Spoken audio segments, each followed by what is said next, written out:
Hai Positive People, kita melanjutkan seri pengajaran kita dalam Markus pasal 2. Kali ini kita mengambil ayat 14 sampai 17 dengan judul Lewi pemungut cukai mengikuti Yesus. Kemudian ketika ia berjalan lewat di situ, ia melihat Lewi anak Alfeus duduk di rumah cukai, lalu ia berkata kepadanya, "Ikutlah aku." Maka berdirilah Lewi lalu mengikuti dia. Kemudian ketika Yesus makan di rumah orang itu, yaitu si Lewi, banyak pemungut cukai dan orang-orang berdosa makan bersama-sama dia dan murid-muridnya, sebab banyak orang mengikuti dia.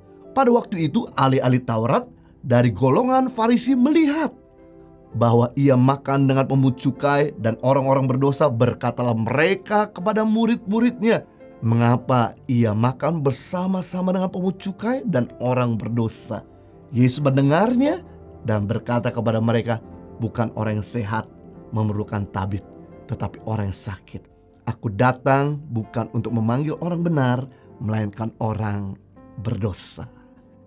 Ada banyak orang berpikir, kalau saya jatuh dalam dosa, saya gak layak di hadapan Tuhan. Saya gak akan diterima oleh Tuhan. Dosa saya udah terlalu banyak. Tetapi berita baik untuk kita semua. Yesus datang bukan hanya untuk orang benar saja, melainkan orang berdosa. Yesus datang untuk semua orang. Bukan cuma orang di atas, tapi juga orang di bawah. Bukan cuma orang yang hebat, tapi orang juga yang tidak hebat. Nah, apa arti bahwa Yesus datang bukan hanya untuk orang benar, melainkan orang berdosa? Ada beberapa hal penting yang kita akan pelajari hari ini. Yang pertama, kenapa Yesus datang untuk orang berdosa? Karena memang tidak ada orang benar. Dikatakan di dalam Alkitab Roma 3:23, karena semua orang telah berbuat dosa dan telah kehilangan kemuliaan Allah.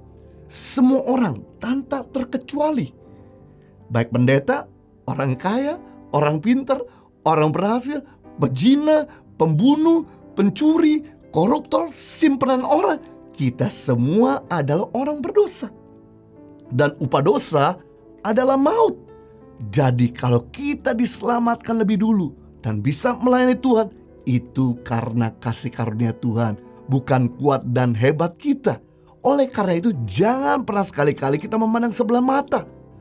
Pezina, penipu, pengkhianat, homoseksual, lesbi, mereka kumpul kebo sehingga kita jaga jarak dan hakimi mereka. Karena kita pun dulu adalah orang berdosa. Dan mungkin sampai hari ini kita masih bisa buat dosa, masih jatuh dalam dosa. Memang kita gak setuju dengan dosanya, tapi kita harus bisa menerima pribadinya. Karena dosa memang membuat orang sengsara, menderita dan gak bahagia. Itu sebabnya ketika Yesus diperhadapkan dengan seorang wanita yang ketangkapan berzina, maka ahli Farisi dan imam-imam berkata, menurut tradisi Yahudi, kalau ada orang yang ketangkapan berzina, dia harus dihukum mati dengan dirajam batu. Yesus menjawab, kalau memang ada di antara kalian yang tidak pernah berbuat dosa, silakan melempar batu pertama kali kepada wanita ini. Satu-satu mereka mulai meninggalkan wanita ini dan tidak ada seorang pun yang melempar batu. Dan Yesus berkata, aku pun tidak melempar kamu dengan batu, tidak menghukum kamu. Jangan berbuat dosa lagi. Melihat bahwa Yesus merangkul semua orang. Yesus bahkan juga duduk makan bersama dengan pemungut cukai. Seringkali dalam konseling pranikah, sebelum saya memberkati pernikahan, biasanya kami ada waktu beberapa session ketemu dengan pasangan yang mau menikah. Dan dalam masa-masa pertemuan sebelum diberkati dalam pernikahan, banyak kali pasangan-pasangan sudah ribut terus. Dan ributnya itu yang gak penting-penting. Ributnya itu di situ-situ terus, gak maju-maju, gak dewasa-dewasa. Dan saya sebelum berkati dalam nikah, pasti saya akan langsung tanyakan, apakah Anda pernah tidur sama-sama sebagai seorang suami istri sebelum kamu masuk dalam pernikahan yang kudus? Kenapa? Karena saya melihat kamu ribut-ribut yang gak perlu. Karena dosa membuat orang sengsara, menderita, gak bahagia, suka ribut. Dan mereka mengakuinya. Saya gak menjauhinya, saya gak menghakiminya, bahkan saya gak ngomongin kemana-mana. Termasuk saya gak bicarakan kepada orang terdekat dengan saya. Saya tetap tutup mulut. Yang saya lakukan adalah saya terus membimbingnya, mendampinginya, sampai pasangan tersebut keluar dari dosa-dosanya dan masuk dalam pernikahan yang kudus. Bukan orang yang sehat yang butuh dokter, bukan orang yang kuat yang butuh dikuatkan, tapi justru orang yang lemah, orang yang berdosa yang butuh bimbingan kita. Yang kedua, kita belajar kenapa Yesus datang kepada orang berdosa. Karena Tuhan bisa pakai masa lalu seseorang yang rusak. Ketika Yesus sedang berjalan di Kapernaum, ia melihat Lewi, anak Alfeus, duduk di rumah cukai. Lalu ia berkata kepada Lewi, "Ikutlah aku." Maka berdirilah Lewi si pemungut cukai itu dan mengikuti Yesus. Siapakah Lewi pemungut cukai itu? Yaitu Matius, penulis kitab Injil. Pemungut cukai dibenci oleh masyarakat Yahudi karena mereka dibayar oleh pemerintah Romawi untuk memeras pajak bagi bangsa sendiri. Itu sebabnya orang Yahudi benci sama pemungut cukai, karena mereka adalah sebangsanya, tapi mereka pengkhianat bangsanya sendiri. Mereka menekan rakyatnya untuk menarik pajak. Namun yang menarik di sini adalah ketika Yesus ketemu dengan pemungut cukai Lewi ini, dengan beraninya Yesus berkata, "Ikutlah aku," menjadikan muridnya tanpa memandang bulu, tanpa lihat kriterianya. Dan kemudian ketika Lewi berdiri dan mengikut Tuhan, Tuhan mengubah Lewi menjadi Matius, seorang rasul yang dipakai Tuhan luar biasa dan penulis Alkitab Perjanjian Baru. Mungkin Anda merasa gak layak karena Anda seorang wanita simpanan orang. Anda mengikut LGBT. Anda udah hancur masa lalumu. Anda sudah mundur dari Tuhan.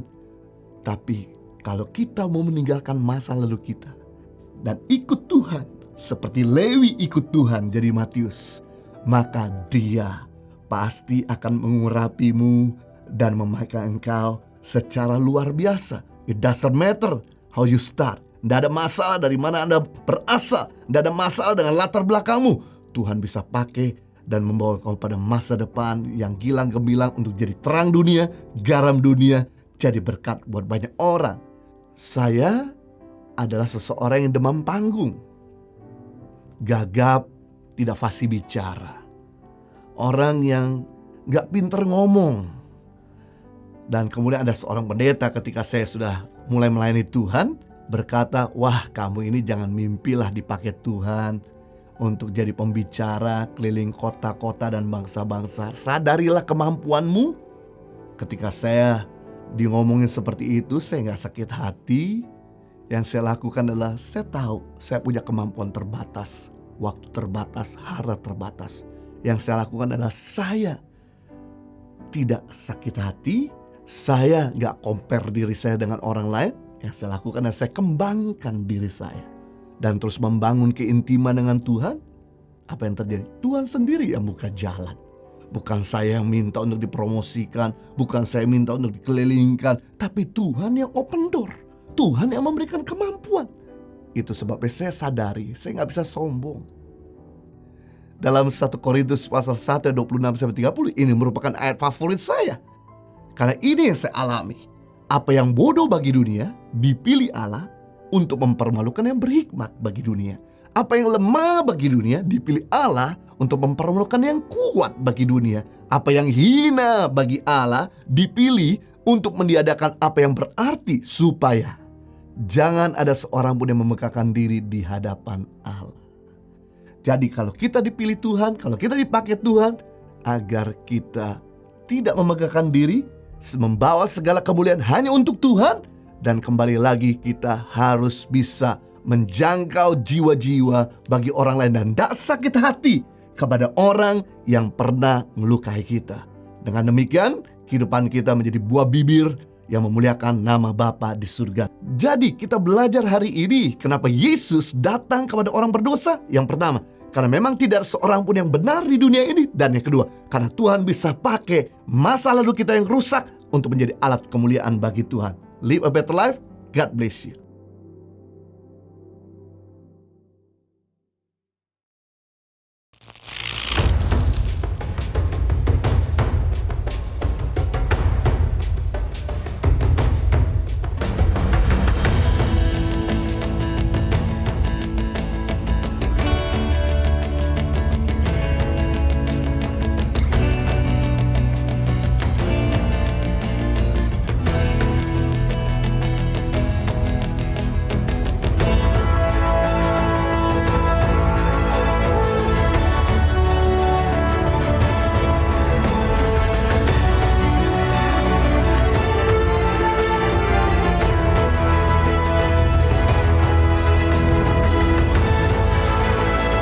Suka Duka, perjuangan guru tangan pengharapan dalam membangun pendidikan di pedalaman Indonesia.